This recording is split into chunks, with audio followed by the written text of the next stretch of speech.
For our second podcast of the night and with another survivor. In fact, this one will be chatting tomorrow night in Survivor Whisper premiere, so we thought we'd get her on tonight, talk a little Survivor before you ask her a lot of personal stuff tomorrow night. Dawson, are you there? I'm here. It's great to have you on here. Thanks for having me, Jim. All right. Always a pleasure. Have you been watching this season? I have been watching this season. As a Survivor addict, I'm not in rehab. I'm still tuned in on Wednesday nights. It's been a pretty hilarious season so far. Wow. What'd you think about Shamar last week and that whole build-up to him? Didn't it look like he was just wanting to quit every week? I can't explain to you how frustrated I am with Shamar, and like everything he's got going on this entire season is just building and building and building, and then he wants to quit, and he's refusing to cook for himself, and he's complaining about other people's work ethic when he's not doing anything. He's just sitting around watching people work, and the wheels in my head are turning, and I'm thinking to myself, I've seen this guy before on Survivor. Who was that? Oh yeah, Austin played the same exact, very similar game. With Austin, of course, he was drowned in the ocean also. Shamar has not done that yet, so he's still got a leg up. But this gameplay I'm seeing from Shamar is just blowing my mind. I'm over it. Yeah, I think the whole tribe was too. The only person that was still holding out, trying to keep him around, was Sherry, and of course she was just doing it to try to tag him along with her because she knew she could beat him if she could get him to the end like Rob did with Phillip. So exactly, which is a great move on her part, but she's got to remember she's got to put up with him for 39 days in order to sit next to him at the end. Right. Well, what do you think? You were, last season you were one of the new females. What do you think about the new crop of females this season? I think they're great. I love fans. My only issue is I'm having a hard time telling them apart. So I actually take notes to follow the storylines, and I have little pictures, and I write next to their names like what they're doing. I'm just having a hard time telling them apart. I love the race car driver though. She's super spunky. Not getting much out of that. Right. The new girls are great. Sherry's hilarious. She calls people out on bullshit, which is an awesome thing to have on Survivor. Yeah, I mean, last week when at the very start of the show when she was hollering at Reynolds, she looked like she was really having a breakdown on him. She was fixing to go off on that guy. Love it. Absolutely love it. What about the guys that people keep talking about on the new players this season are Eddie and Reynolds, because they're like a package deal. They're playing together. Yeah. You think they can continue this and maybe make it to the merge? I think their biggest issue is probably ego. Yeah. At the beginning, in episode 1, where the two of them got together and, they got with some of the other younger newbies and said, okay, we're out here in the ocean. We've got an alliance of 4. Let's take everyone else out. Yeah. They went to the same. They went to. Yeah, they went to the same math class, that Matt Quinlan went to. Oh yeah, exactly. Same exact thing. We've got 4 young people. Let's take everyone out. It's like, oh God. So watching this play out, the odds are not in their favor.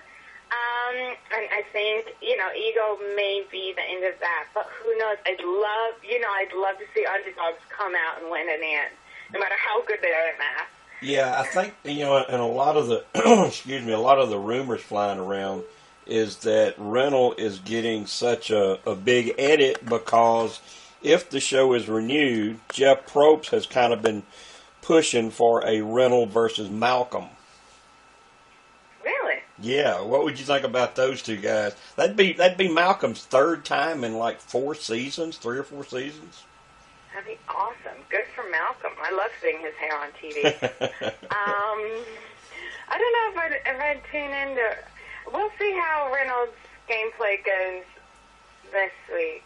Yeah, what? I don't know. I don't know enough yet to see if I'm jumping on the bandwagon. But of course, I support Malcolm playing again. Yeah, if you had your choice, because the two different scenarios being pushed around, one is Malcolm versus Reynolds, the other is Abby versus Colton.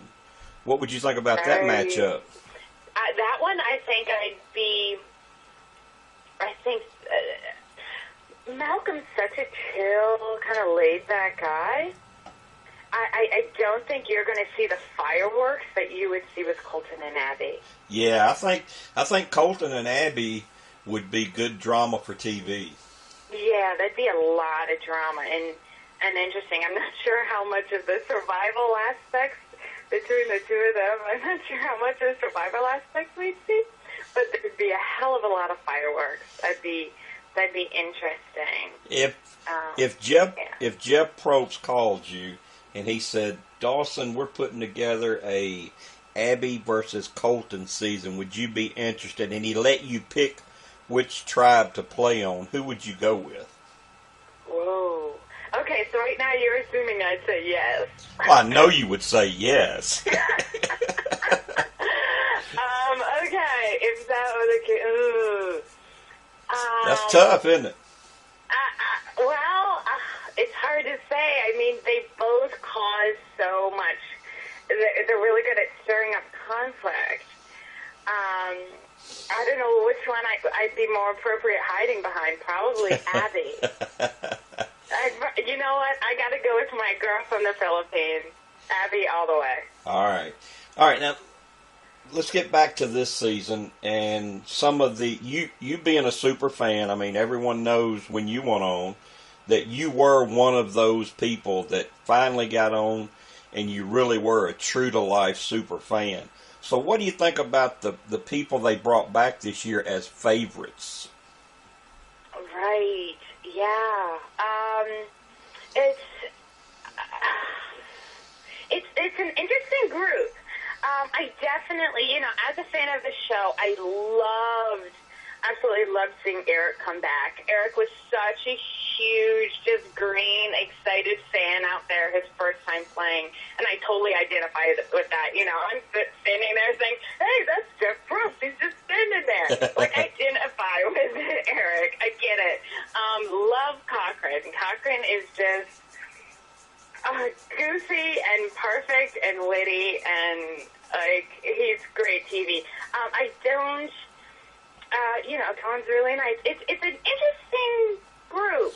Yeah, I mean that's. But I wouldn't say all of them are like super memorable. It seems some are wild cards. It's not a group that people look at and say, "Wow, they really brought back some badass players." Right. Here are a ton of favorites. Yeah. The group doesn't scream favorite, but there is variety there, so that's good. But I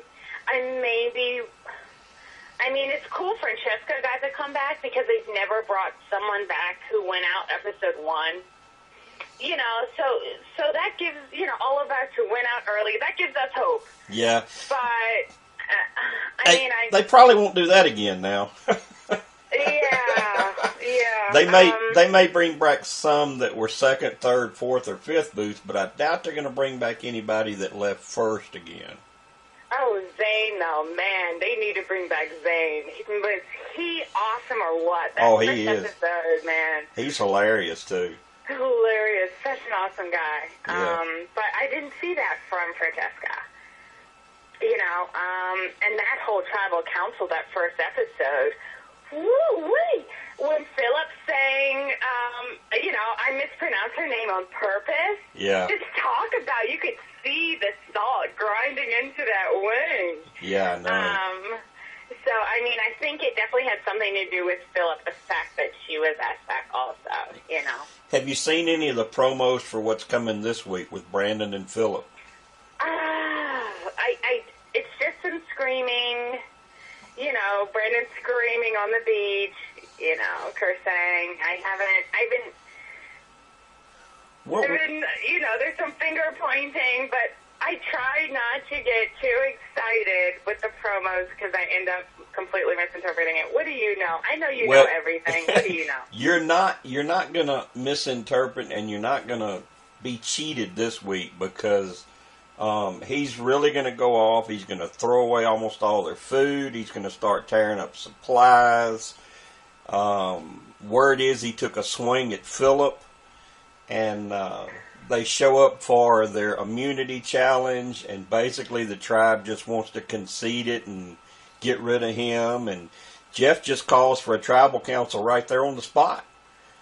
And they do tribal council right there at the immunity challenge.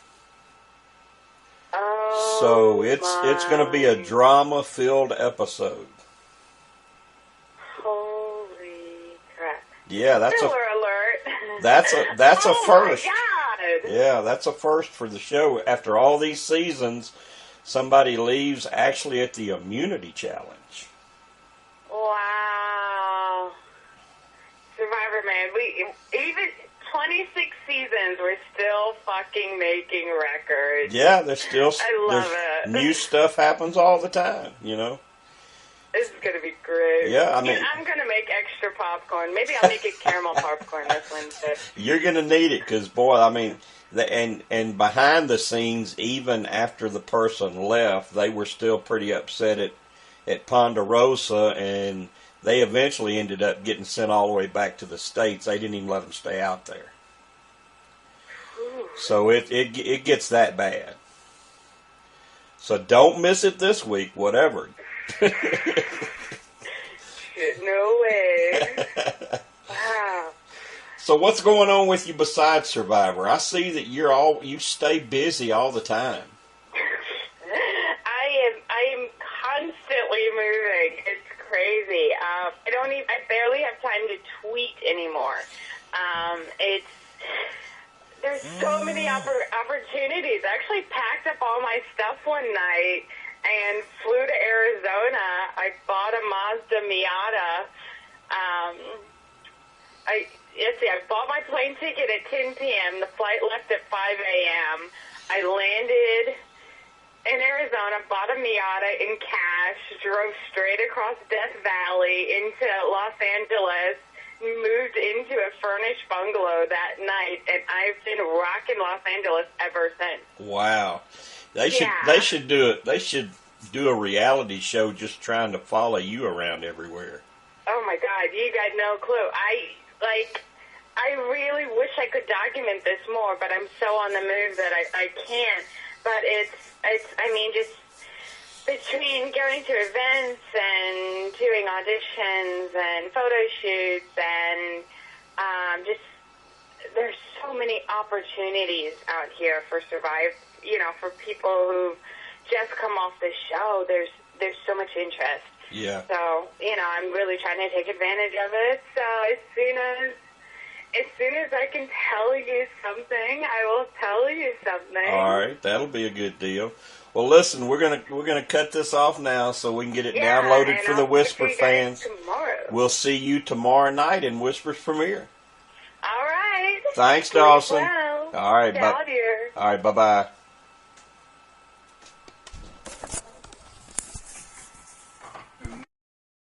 For our second podcast of the night, and with another survivor. In fact, this one will be chatting tomorrow night.